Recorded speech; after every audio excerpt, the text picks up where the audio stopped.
ಯಾವುದೇ ಅಡೆತಡೆ ಇಲ್ಲ, ಕಚೇರಿ ಸುತ್ತಾಟ ಇಲ್ಲ, ಪದೇ ಪದೇ ಫಾಲೋ ಅಪ್ ಮಾಡೋ ಅಗತ್ಯ ಬರಲಿಲ್ಲ. 5G ತರಂಗಾಂತರಂಗ ಖರೀದಿಸೋದಕ್ಕೆ ನಾವು ಹಣ ಪಾವತಿ ಮಾಡಿದ ಸ್ವಲ್ಪ ಸಮಯದಲ್ಲೇ ಬ್ಯಾಂಡ್ ಹಂಚಿಕೆಯ ಪತ್ರವನ್ನು ನೀಡಲಾಯಿತು. ಭರವಸೆ ನೀಡಿದಂತೆ ತರಂಗಾಂತರವನ್ನು ನೀಡಲಾಯಿತು. ನನ್ನ 30 ವರ್ಷದ ಸೇವೆಯಲ್ಲಿ ಮೊದಲ ಬಾರಿಗೆ ಈ ರೀತಿಯ ಅನುಭವ ಆಯಿತು.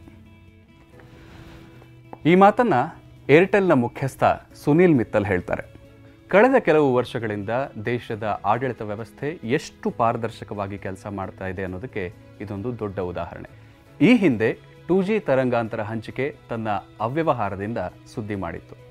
ಆದರೆ ಈಗ 5G ತರಂಗಾಂತರ ಹಂಚಿಕೆ ತನ್ನ ಪಾರದರ್ಶಕತೆಯಿಂದ ಸುದ್ದಿ ಮಾಡ್ತಾ ಇದೆ. ಹೌದು, ನನ್ನ ಭಾರತ ಬದಲಾಗ್ತಾ ಇದೆ.